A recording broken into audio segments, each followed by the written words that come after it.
Hello बच्चों, कैसे हैं आप लोग। तो ये जो वीडियो है यह बहुत ही इम्पोर्टेंट है। ये 27 फरवरी विज्ञान के पेपर देने वाले छात्रों के लिए खासकर बहुत ही इम्पोर्टेंट है। आपको क्या करना है, इस वीडियो में जो भी प्रश्न बताने वाला हूं उन्हें आपको तैयार कर लेना है। ये जो क्वेश्चन है वो 20 क्वेश्चन है और ये जो क्वेश्चन है वो बहुविकल्पीय क्वेश्चन है। इन प्रश्नों को आपको तैयार कर लेना है। ये जो क्वेश्चन है वह बहुत ही इंपॉर्टेंट है। अगर आप इन प्रश्नों को तैयार करते हैं तो 95 लाने से आपको कोई नहीं रोक सकता है, क्योंकि ये जो क्वेश्चन है वो बहुत ही इंपॉर्टेंट है। इस प्रकार से जितनी भी मैं वीडियो बनाता हूं अगर आप उन्हें देखते हैं तो विज्ञान में आपके 95 प्लस पक्का आएंगे।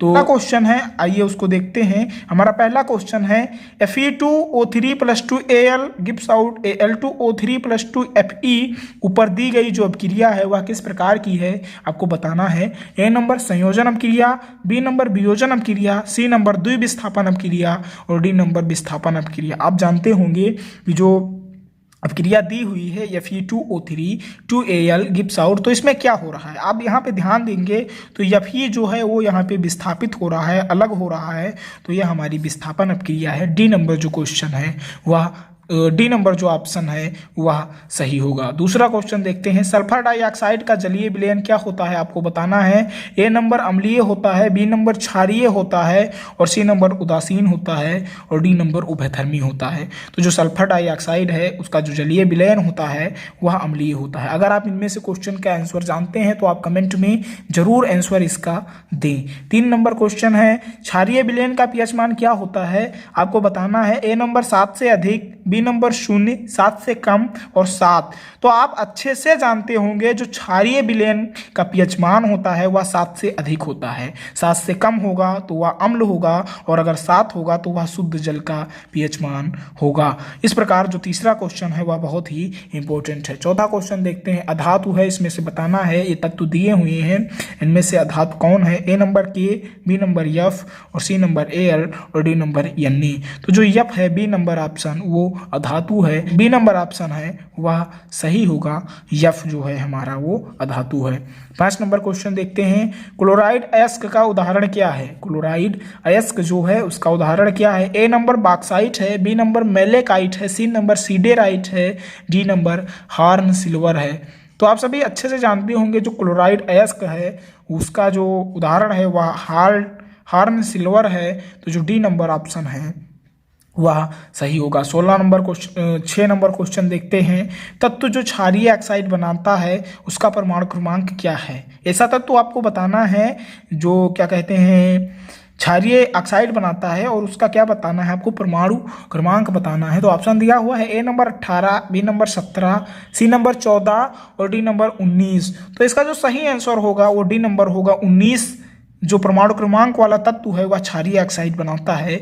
तो जो डी नंबर ऑप्शन है वह सही होगा। 7 नंबर क्वेश्चन देखते हैं, बहुत ही इंपॉर्टेंट है। क्लोरोफिल अवशोषित करता है, ये बायोलॉजी के क्वेश्चन है। ए नंबर जल, बी नंबर प्रकाश ऊर्जा और सी नंबर खनिज और डी नंबर ऑक्सीजन। तो जो क्लोरोफिल है वह प्रकाश ऊर्जा को अवशोषित करता है। बी नंबर जो ऑप्शन है वह सही होगा। 8 नंबर क्वेश्चन देखते हैं। निम्नलिखित में कौन विषमपोषी नहीं है। ए नंबर फफूंदी, B number yeast, C number पीता क्रीम और डी नंबर मनी प्लांट। तो जो मनी प्लांट है वह विषमपोषी नहीं है। डी नंबर जो ऑप्शन है वह सही होगा। 9 नंबर क्वेश्चन देखते हैं। हीमोग्लोबिन महत्वपूर्ण भूमिका निभाता है। हीमोग्लोबिन जो है वह किसमें महत्वपूर्ण भूमिका निभाता है। ए नंबर श्वसन में, बी नंबर उत्सर्जन में, सी नंबर पाचन में और डी नंबर पोषण में। तो हीमोग्लोबिन की जो महत्वपूर्ण भूमिका है वह श्वसन में है। तो जो ए नंबर ऑप्शन है वह सही होगा। अगला क्वेश्चन 10 नंबर देखते हैं। मनुष्य में वृक्क एक तंत्र का भाग है जो संबंधित है, किससे संबंधित है। ए नंबर पोषण से, बी नंबर श्वसन से और सी नंबर उत्सर्जन से और डी नंबर परिवहन से। तो मनुष्य में जो एक वृक्क है वह उत्सर्जन तंत्र का एक भाग है। तो जो सी नंबर ऑप्शन है वह सही होगा। 11 नंबर क्वेश्चन देखते हैं, बहुत ही महत्वपूर्ण है। परागकणों का परागकोश से वर्तिकाग्र तक स्थानांतरण जो है वह क्या कहलाता है। क्या है क्वेश्चन, ध्यान से समझिएगा। जो परागकण है वो परागकोश से जब वर्तिकाग्र तक स्थानांतरण उनका होता है तो वो क्या कहलाते हैं। ए नंबर परागण, बी नंबर निषेचन, सी नंबर अंडो उत्सर्ग और डी नंबर कोई नहीं। तो आप सभी जानते होंगे परागकणों का परागकोश से जब वर्तिकाग्र तक स्थानांतरण होता है तो वो परागण कहलाते हैं। ए नंबर जो ऑप्शन है वह सही होगा। 12 नंबर क्वेश्चन देखते हैं, पुष्पीय पादपों में निषेचन होता है। ए नंबर पराग नलिका में होता है, बी नंबर बीजांड में होता है, सी नंबर भ्रूण कोश में होता है, डी नंबर अंडाशय में होता है। तो पुष्पीय पादपों में जो निषेचन होता है वह कहाँ पे होता है? भ्रूण कोश में होता है। तो जो सी नंबर ऑप्शन है वह सही है। 13 नंबर क्वेश्चन ध्यान से समझिएगा, बहुत ही इंपॉर्टेंट है। निम्नलिखित में कौन सा जीन प्रारूप शुद्ध गोल बीज को प्रकट करता है? A number T, capital T, और बी नंबर टी, और सी नंबर स्मॉल टी, और ऑप्शन डी है आर। तो इस प्रकार जो निम्नलिखित में से जीन प्रारूप है वह शुद्ध गोल बीज को जो प्रकट करता है वो आर है। तो डी नंबर जो ऑप्शन है वह सही होगा। 14 नंबर क्वेश्चन देखते हैं, एक उत्तल दर्पण की फोकस दूरी 12 सेंटीमीटर है। दर्पण के अवतल पृष्ठ की वक्रता त्रिज्या क्या होगी आपको बताना है। A number 6 centimetre, B number 12 centimetre, C number 18 centimetre, और डी नंबर 24 सेंटीमीटर। तो आप सभी जानते होंगे जो उत्तल दर्पण की फोकस दूरी 12 सेंटीमीटर जब होती है तो दर्पण के उत्तल पृष्ठ की जो वक्रता त्रिज्या होगी वह दुगनी हो जाएगी, 24 सेंटीमीटर हो जाएगी। 15 नंबर क्वेश्चन देखते हैं, समतल दर्पण द्वारा निर्मित प्रतिबिंब का आवर्धन क्या होता है?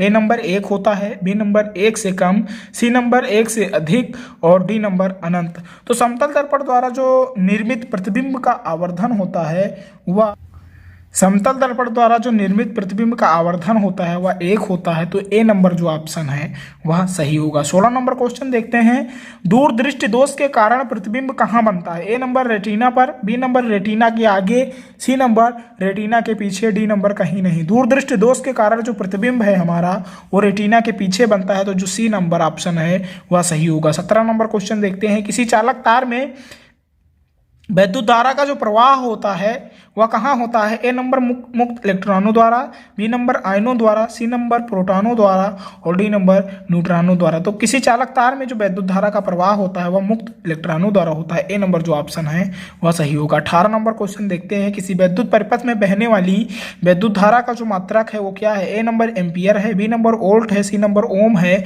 और डी नंबर वाट है।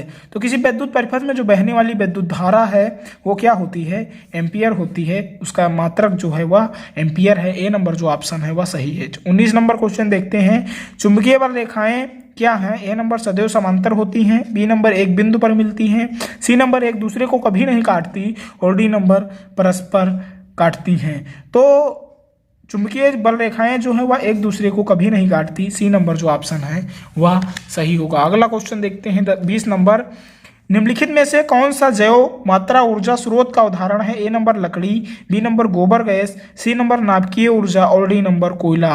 तो जो इसका सही आंसर होगा वह नाभिकीय ऊर्जा होगा। जो नाभिकीय ऊर्जा है वह जैव मात्रा ऊर्जा स्रोत का उदाहरण नहीं है। तो इन 20 क्वेश्चन को अगर आप तैयार करेंगे तो आपकी तैयारी जो है वह बहुत ही बेहतर होगी, क्योंकि ये जो क्वेश्चन है वह बहुत ही इंपॉर्टेंट है। अगर यह वीडियो आपको अच्छी लगी तो अपने दोस्तों के साथ भी शेयर कीजिए। तो फिर मिलते हैं अगले वीडियो में, तब तक के लिए धन्यवाद।